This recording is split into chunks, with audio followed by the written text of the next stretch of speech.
प्यारे दोस्तों, आज हम आपको बताएंगे कि एक आदमी ने मरने से पहले कहा, जो भी मेरी नमाज जनाजा नहीं पढ़ेगा उसे मेरी दौलत और ज़मीन जायदाद मिलेगी। यानी अगर कोई उसकी नमाज जनाजा नहीं पढ़ेगा तो उसे उसकी दौलत और ज़मीन जायदाद में से हिस्सा मिलेगा। तो दोस्तों, उसके बाद क्या हुआ? उसके बेटों ने अपने बाप के साथ क्या किया? क्या उसके बेटों ने उसकी नमाज जनाजा पढ़ी या नहीं? आगे हम आपको वीडियो में बताएंगे। अगर आपने इस वीडियो को लाइक नहीं किया है तो इसे लाइक करें। अगर आपने अभी तक हमारे यूट्यूब चैनल को सब्सक्राइब नहीं किया है तो चैनल को सब्सक्राइब करके बेल आइकन भी दबा दें। तो चलिए शुरू करते हैं। दोस्तों, पुराने वक्तों की बात है। किसी कस्बे में निहायत नेक और मेहनती इंसान रहा करता था। उसका नाम सलाउद्दीन था, लेकिन अब वो काफ़ी बूढ़ा हो चुका था। उसने दिन रात मेहनत करके बड़ी ज़मीन जायदाद बना रखी थी। उसके 3 बेटे थे जो कि अपने बाप से बिल्कुल अलग थे। बाप जितना मेहनती था, बेटे उतने ही बदबख्त थे। घर में किसी चीज़ की तंगी उन्हें बर्दाश्त न होती। सारा दिन बस खाते पीते और आराम करते गुजर जाता। उनके बूढ़े बाप की पूरे कस्बे में बहुत इज्जत थी। जो भी मिलता सलाम दुआ लेता। दिन गुजरते जा रहे थे। वो नेक बुजुर्ग अब और भी ज़्यादा ज़ईफ़ होते जा रहे थे। यहाँ तक कि अब उसे बीमारियों ने घेरना शुरू कर दिया। अब बात यहाँ तक पहुँच गई कि दिन में 2-2 बार या तो हकीम साहब को घर बुलाया जाता या फिर बाप को ही दवाखाने ले जाना पड़ता। एक दिन उस नेक बुजुर्ग ने सोचा, मेरे पास वक्त बहुत कम है। अगर मैं मर गया तो मेरे जाने के बाद मेरे बेटे जायदाद के लालच में न जाने क्या क्या करेंगे। उसने अपने तीनों बेटों को अपने पास बुलवाया और कहने लगा, मेरे बेटों, मेरी ज़िंदगी का कोई भरोसा नहीं। मैं चाहता हूँ मेरे मरने के बाद भी तुम लोग इसी तरह प्यार और मोहब्बत से रहो। मैंने अपनी सारी ज़िंदगी तुम्हारे लिए मेहनत करते हुए गुजार दी, लेकिन सिर्फ दौलत ही ज़िंदगी का हासिल नहीं होती।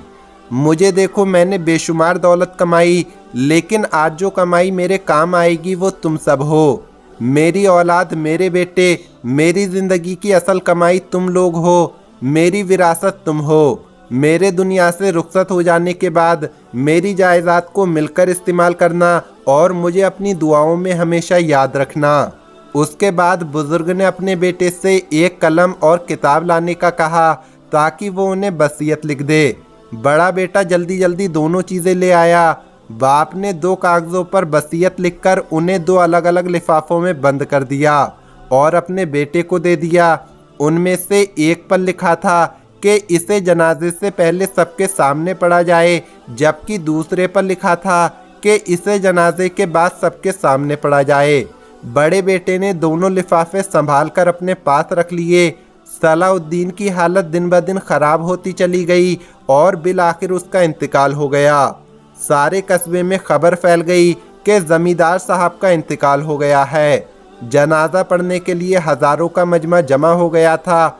उन्हें कौन नहीं जानता था, लिहाजा जो सुनता गया उनके जनाजे में शिरकत के लिए दौड़ा चला आया। बेटे बाप की मैयत को कब्रिस्तान ले गए। इमाम साहब ने नमाज जनाजा पढ़ने के लिए सफ़े दुरुस्त करवाई। जब सब लोग खड़े हो गए तो बड़े बेटे ने आगे बढ़कर इमाम साहब के हाथ में पहली वसीयत थमाई और कहा कि ये मेरे वालिद साहब की वसीयत है और वालिद साहब के हुक्म के मुताबिक इस वसीयत को जनाजे के सामने बुलंद आवाज़ में पढ़ा जाए। इमाम साहब ने वसीयत का लिफाफा खोला तो अंदर से कागज़ मिला। उन्होंने उसे खोलकर बुलंद आवाज़ में पढ़ना शुरू कर दिया। उस पर लिखा हुआ था कि मेरी वसीयत है, जो कोई भी मेरी नमाज जनाजा नहीं पढ़ेगा वो मेरी तमाम तर दौलत और जायदाद का हकदार होगा। ये एक अजीबो गरीब वसीयत थी जिसे पढ़कर इमाम साहब तो दंग रह गए और सुनने वालों पर सख्ता तारी हो गया।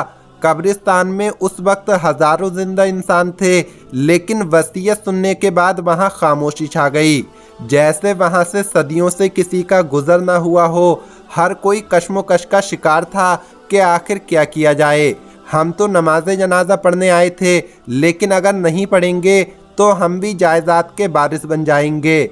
इसी लालची सोच के साथ एक आदमी सफ में से निकलकर एक तरफ जाकर खड़ा हो गया, जिसका मतलब ये था कि वो नमाज जनाजा नहीं पढ़ेगा। यूँ कह लें कि उसने सवाब के बजाय जायदाद लेने का फैसला कर लिया। अब उस शख्स की हरकत से बाकी लोगों को भी हौसला मिला, क्योंकि हर कोई जायदाद हथियाना चाहता था, लेकिन शर्म के मारे जनाजा छोड़कर जाने की हिम्मत ना थी। बस उस शख्स की एक तरफ खड़े होने की वजह से देखते ही देखते जनाजे के लिए आए हुए तमाम लोग एक तरफ जाकर खड़े हो गए, जिससे साफ जाहिर था कि वो नमाज जनाजा नहीं पढ़ना चाहते ताकि उन्हें जायदाद में से हिस्सा मिल सके। अब नमाज जनाजा पढ़ने के लिए सिर्फ इमाम साहब और मरने वाले के 3 बेटे बचे। इमाम साहब परेशान थे कि कोई फतवा भी नहीं दिया जा सकता कि ये लोग नमाज जनाजा पढ़ने पर राज़ी हो जाएं। उधर तीनों बेटे भी कश्मोकश का शिकार थे कि आखिर क्या किया जाए। अब तो वसीयत भी सबने सुन ली है, अब कुछ भी नहीं हो सकता। अगर हम अपने बाप की नमाज जनाजा पढ़ेंगे तो हमें कुछ भी नहीं मिलेगा। एक ने कहा अगर ना पढ़ें तो चलो उन सब के साथ हमें भी कुछ ना कुछ मिल जाएगा। काफ़ी सोचो विचार के बाद तीनों बेटों ने फैसला किया कि हम भी अपने बाप की नमाज जनाजा नहीं पढ़ेंगे। इस तरह वो भी उन लोगों के साथ जाकर खड़े हो गए। अब अकेले इमाम साहब बचे। अब तो वो भी सोच में पड़ गए कि क्या किया जाए। इमाम साहब अकेले खड़े सोच ही रहे थे कि इतने में कब्रिस्तान के करीब से 3 मलंगों का गुजर हुआ। इतने सारे लोगों को इकट्ठा देखकर वो मलंग रुक गए। फिर उन्होंने देखा कि एक मैयत रखी है और नमाज जनाजा पढ़ने की तैयारी की जा रही है। वो तीनों भी नमाज जनाजा पढ़ने के लिए पहुंच गए। इमाम साहब ने उन तीनों मलंगों को भी ईमानदारी के साथ वसीयत पढ़कर सुना दी। अब अगर वो भी नमाज जनाजा पढ़ना चाहें तो पढ़ सकते हैं, वरना वो भी जायदाद के हकदार बन जाएं। वसीयत सुनकर मलंग भी हैरान रह गए, ये कैसी वसीयत है। फिर वो उन लोगों को देखने लगे जो एक तरफ खड़े थे, और वो मलंग समझ गए कि ये लोग इधर क्यों खड़े हैं। कहने लगे लोगों, ये दिन तो सबने देखना है। आज तुम किसी की नमाज जनाजा पढ़ोगे तो कल लोग तुम्हारी नमाज जनाजा में आएंगे। लेकिन लोगों को इस नसीहत का कोई असर न हुआ और सब लोग अपनी अपनी जगह पर खामोशी के साथ खड़े रहे। वो मलंग कहने लगे, इमाम साहब, दुनिया की दौलत से हमें कोई मतलब नहीं। आप नमाज जनाजा पढ़ाना शुरू करें, हम आपकी जमात में खड़े हैं। ये सुनकर इमाम साहब ने अल्लाह का शुक्र अदा किया कि चलो मसले का कोई तो हल निकला। जब नमाज जनाजा अदा हो गई, दुआ करवा दी गई और जब दफनाने का वक्त आया तो बड़े बेटे ने एक बार फिर आगे बढ़कर इमाम साहब के हाथ में एक और लिफाफा दे दिया और कहने लगा, ये मेरे वालिद साहब की दूसरी वसीयत है। वो चाहते थे कि उसे नमाज जनाजा अदा हो जाने के बाद सब लोगों के सामने बुलंद आवाज़ में पढ़कर सुनाया जाए। इमाम साहब ने लिफाफा खोला और उसमें से एक कागज़ निकालकर उसे पढ़ना शुरू कर दिया। उस पर लिखा हुआ था कि मैं खुद अपनी पहली वसीयत को मनसूख करता हूँ। मेरी तमाम तर जायदाद उन लोगों में बराबर तकसीम कर दी जाए जिन्होंने मेरी नमाज जनाजा अदा की।